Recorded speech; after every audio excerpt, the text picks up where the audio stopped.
día a todos e todas. Vamos cunha sesión técnica máis para visibilizar o que estamos a facer en saúde pública. Hoxe estamos aquí con Susana Fernández Nocelo, que é técnica do Servicio de Saúde Ambiental, e que nos vai a falar do programa de Sanidade Mortuoria, xa vexo que cambiaches o de Policía Sanidade Mortuoria, que se pode facer cos restos cadavéricos e coas cinzas. Este é un programa clásico dentro da saúde ambiental, da saúde pública, o que pasa que tivo unha modificación, unha nova normativa fai pouco tempo, que foi pioneira, que xa contará ahora Susana, fago un pouco de spoiler, que foi pioneira a nivel nacional por ter en conta outras confesións na súa elaboración. Bueno, pois nada, sen máis, tes 15 minutos, Susana, cando queiras, podes presentar. Grazas.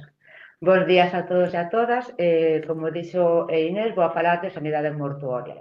O primeiro que temos que ter en conta é a normativa na que está encadrada a sanidade mortuoria, que a nivel estatal ten un decreto que xa é moi vello, que xa ten casi, máis de medio século, e que está un pouco obsoleto. De feito, as comunidades autónomas, cando nos reunimos, fixeron moito fincapé en que se modificara, e a autonómica, que, como dixo Inés, fai pouco que se publicou, e é o decreto 129 de 2023 de sanidade mortuoria de Galiza.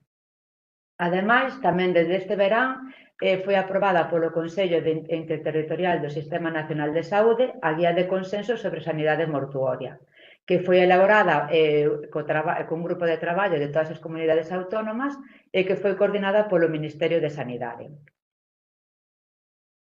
En canto ao noso decreto, está articulado en 53 artigos distribuídos nos 11 capítulos que se poden ver aquí nesta diapositiva.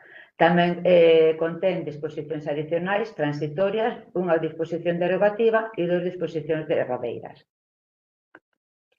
En cuanto ao obxecto deste decreto é a regulación de toda clase de prácticas sanitarias sobre cadáveres e restos, as normas sanitarias de exposición, transporte, cremación, inhumación, exhumación e reinhumación, e tamén recolle as condicións higiénico-sanitarias que deben reunir as empresas funerarias, os tanatorios, os velorios e os crematorios, e as condicións técnico-sanitarias que teñen que cumprir tanto os cemiterios como os lugares especiais de enterramento. Ademais, tamén se recolle a función inspectora e a potestade sancionadora para o caso de incumprimento da normativa, e tamén a creación do censo de empresas e establecementos funerarios de Galiza. En canto aos celebratorios e os velatorios, teñen que ter unhas condicións mínimas, que son, por exemplo, respecto aos accesos, as dependencias de tránsito de estadía do público e as dependencias de tránsito de permanencia, tratamento e exposición dos cadáveres teñen que ser totalmente independentes. Ademais, todo o material e equipamento que dispoñen teñen que ser os necesarios para atender os servizos ofertados e, ademais, garantir un axeitado nivel de higiene. Teñen que ter tamén un sistema axeitado de eliminación de roupas e outros obxectos e contar con agua apta para o consumo humano e un sistema de eliminación de aguas residuais á rede de sumidoiros ou calquer outro sistema que estea autorizado.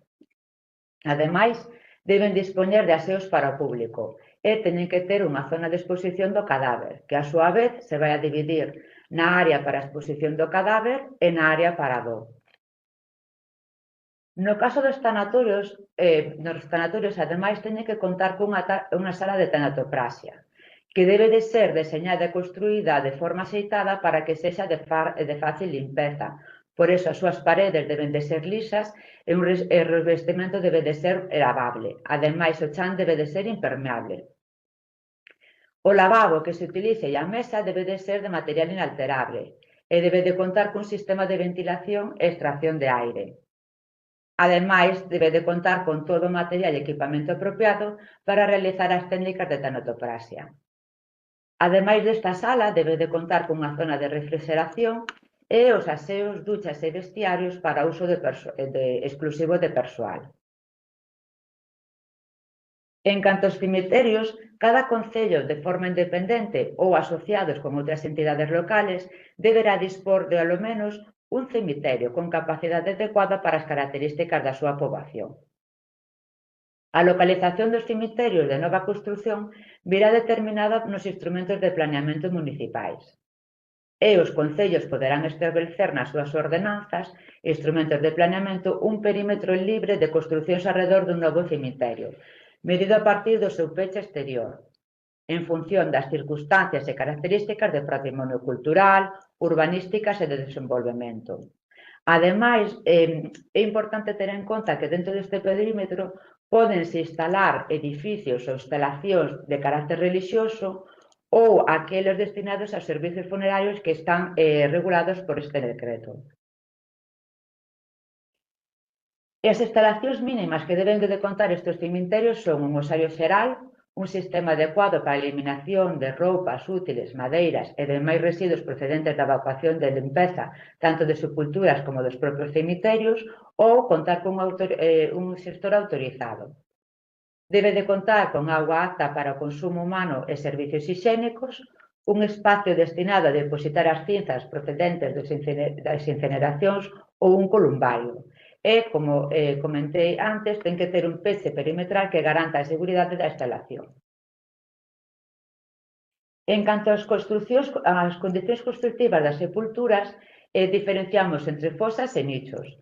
E as fosas deben de cumprir unhas medidas tanto de oco interior como de separación entre os ocos como de profundidade.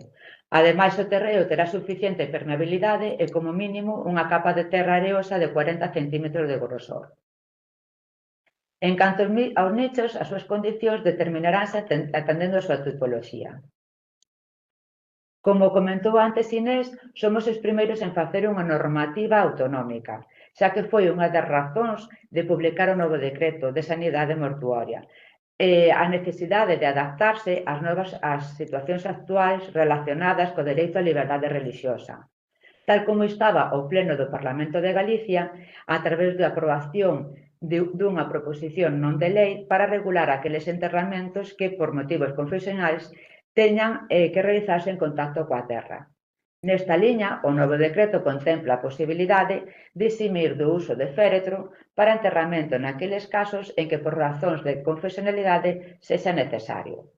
De xeito que tamén se ten en conta o artigo 16 da Constitución española e a Lei Orgánica 7/1990. Para cando se fan estas inhumacións tamén teñen que cumplir as medidas, como no caso das fosas, tanto para o oco interior como para a separación, a profundidade e as características do terreo. Os expedientes de nova construción e de ampliación de un cemiterio deben de contar cunha memoria asignada por a persoa técnica competente, un estudio técnico hidroxeolóxico do terreo con indicación de permeabilidade e a variación anual do nivel freático da zona, un informe favorable do organismo de vacía competente, un informe urbanístico emitido polo órgano competente do Concello, unha autorización ou informe da Consellería competente en materia de patrimonio cultural e o informe do Departamento Territorial da Consellería competente en materia de sanidade, que o vai facer en función da memoria do estudio técnico hidrolóxico e do informe favorable do organismo de vacía. É importante o estudo técnico hidrolóxico porque hai que ter en conta que os produtos xerados durante os procesos de descomposición humana representan un risco potencial de contaminación, xa que poden alcanzar as augas subterráneas. Por iso, este risco pode chegar a ser perfectamente asumible avaliando a idoneidade do emprazamento mediante a realización dun estudio hidroxeolóxico, desde o xeito que os cemiterios non supoñan unha ameaza clara de contaminación. Unha pregunta que nos fan moitas veces e que nos consultan é que se pode facer cos restos cadavéricos. O primeiro que temos que ter en conta é que é un resto cadavérico. É aquelo que queda do corpo humano unha vez transcurridos os 5 anos dende a morte, e xa cando están rematados os fenómenos de destrucción dos tecidos blandos, pero non ten que completarse totalmente a esqueletización. Nestes casos, os restos poden ser transportados en caixas de restos ou en bolsas destinadas a contelos. Para o seu transporte non necesitan un transporte específico e pódese facer, por exemplo, nun coche particular.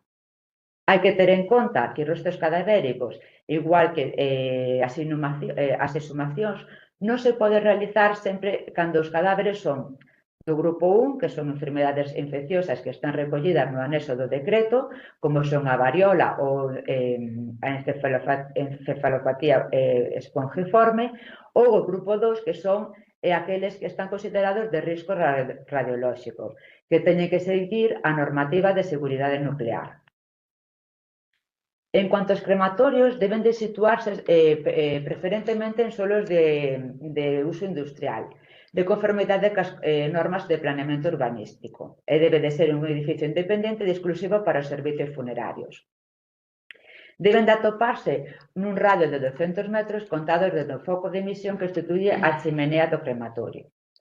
Os crematorios de nova construción, así como os que xa estaban en funcionamento na entrada deste decreto, teñen que presentar ante o Concello un estudo de dispersión de contaminante das emisións esperadas e que vai a ser evaluado por o Servizo de Saúde Ambiental e por os seus departamentos. Outra pregunta que tamén é moi recurrente é que poder facer cas cinzas. Como todos sabemos, as cinzas son o residuo que queda dun cadáver, dun resto humano, resto cadavérico ou restos óseos tras a súa incineración. Estas cinzas teñen que ir en urnas cinerarias que na súa parte exterior deben de levar obrigatoriamente o nome da persoa difunta, deben de ser entregadas á familia ou á persoa que teña a súa representación legal e despois, posteriormente, poden ser depositados nunha sepultura, nun columbario, nunha propiedade privada ou outro destino compatible coas normas ambientais e sanitarias vixentes. O seu transporte, no mesmo caso que dos restos cadavéricos, non teñen ningunha exixencia sanitaria, polo tanto, poden ser feitos en calquer tipo de transporte.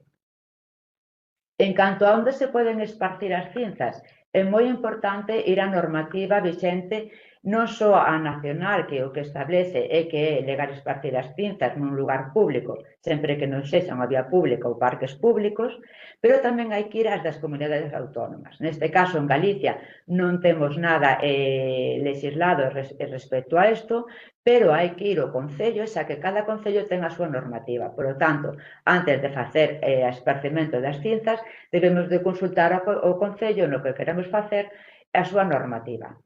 En xeral, é posible dividir as cinzas para esparcilas en varios lugares diferentes. Pódense esparcir nun lugar privado sempre que se teña autorización do dono e, se queremos botalas ao mar, debemos solicitar a autorización correspondente á Dirección Xeral de Mariña Mercante. Antes de rematar, gustaríame presentarvos algunhas das actuacións que se fixeron respecto a este programa durante o ano 2024, que foi a actualización de censos dos establecementos que se regulan neste decreto, que se atopan na página web do Sergas e que podedes atopar neste link. Ademais, como podemos ver na táboa, fixéronse numerosos inspeccións a establecementos que se programaron a principios de ano.